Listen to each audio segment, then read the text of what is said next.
Assalamualaikum warahmatullahi wabarakatuh. Di sini saya akan mempresentasikan mengenai tugas mata kuliah Hukum Pembangunan Desa, yaitu tentang analisis sejarah regulasi tentang desa dan proyeksi pembangunan desa. Sebelumnya, perkenalkan nama saya Wiwi dengan NIM 352. Sejarah singkat regulasi desa di Indonesia.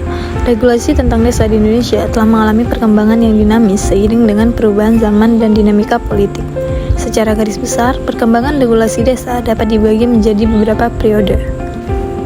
Yang pertama, masa kolonial, yang dimana desa pada masa ini lebih berfungsi sebagai unit administrasi untuk kepentingan penjajahan.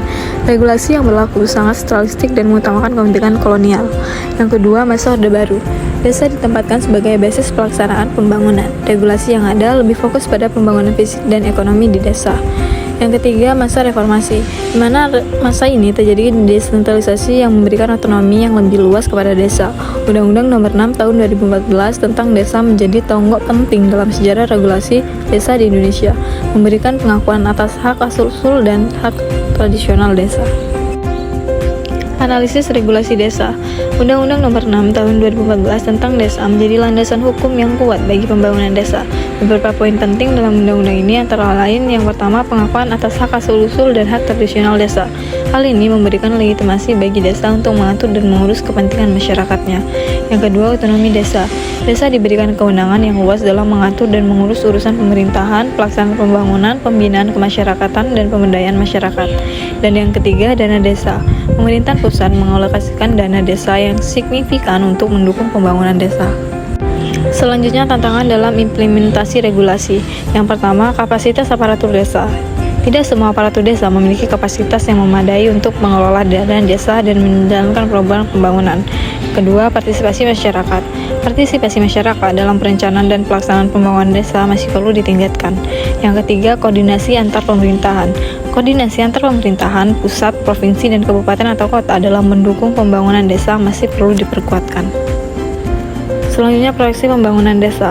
Dengan adanya Undang-Undang Nomor 6 Tahun 2014, proyeksi pembangunan desa ke depan sangatlah menjanjikan. Beberapa hal yang dapat diharapkan antara lain, yang pertama, peningkatan kesejahteraan masyarakat desa. Melalui berbagai program pembangunan, diharapkan kesejahteraan masyarakat desa dapat meningkatkan secara signifikan. Yang kedua, penguatan ekonomi desa. Pengembangan potensi ekonomi lokal dan usaha mikro, kecil, dan menengah UMKM akan menjadi fokus utama. Yang ketiga, pelestarian budaya dan lingkungan. Pembangunan desa harus tetap memperhatikan nilai-nilai budaya dan kelestarian lingkungan. Dan yang terakhir, pemberdayaan masyarakat. Masyarakat desa akan semakin aktif terlibat dalam proses pembangunan dan pengambil keputusan. Selanjutnya, tantangan dan peluang. Yang pertama, perubahan iklim. Perubahan iklim menjadi tantangan yang serius bagi pembangunan desa, terutama di daerah-daerah yang rawan bencana. Yang kedua, revolusi industri 4.0. Desa perlu beradaptasi dengan perkembangan teknologi untuk meningkatkan produktivitas dan daya saing. Yang ketiga, migrasi penduduk. Migrasi penduduk dari desa ke kota dapat mengurangi jumlah penduduk produktif di desa. Jadi solusinya yang pertama, kita bisa meningkatkan kapasitas sumber daya manusia, yaitu melalui pelatihan dan pendidikan. Kapasitas aparatur desa dan masyarakat perlu terus ditingkatkan. Yang kedua, dengan cara pemanfaatan teknologi. Teknologi informasi dan komunikasi dapat dimanfaatkan untuk mempermudah akses informasi dan meningkatkan efisiensi pengelolaan desa. Dan yang ketiga, dengan cara kemitraan. Kerjasama antar pemerintahan, swasta, dan masyarakat sangat penting untuk mendukung pembangunan desa. Jadi kesimpulannya adalah regulasi tentang desa telah mengalami perkembangan yang signifikan. Undang-Undang Nomor 6 Tahun 2014 telah memberikan landasan hukum yang kuat bagi pembangunan desa. Namun, masih banyak tantangan yang harus dihadapi dalam mewujudkan desa yang maju, mandiri, dan sejahtera. Dengan upaya bersama, proyeksi pembangunan desa yang cerah dan dapat terwujud.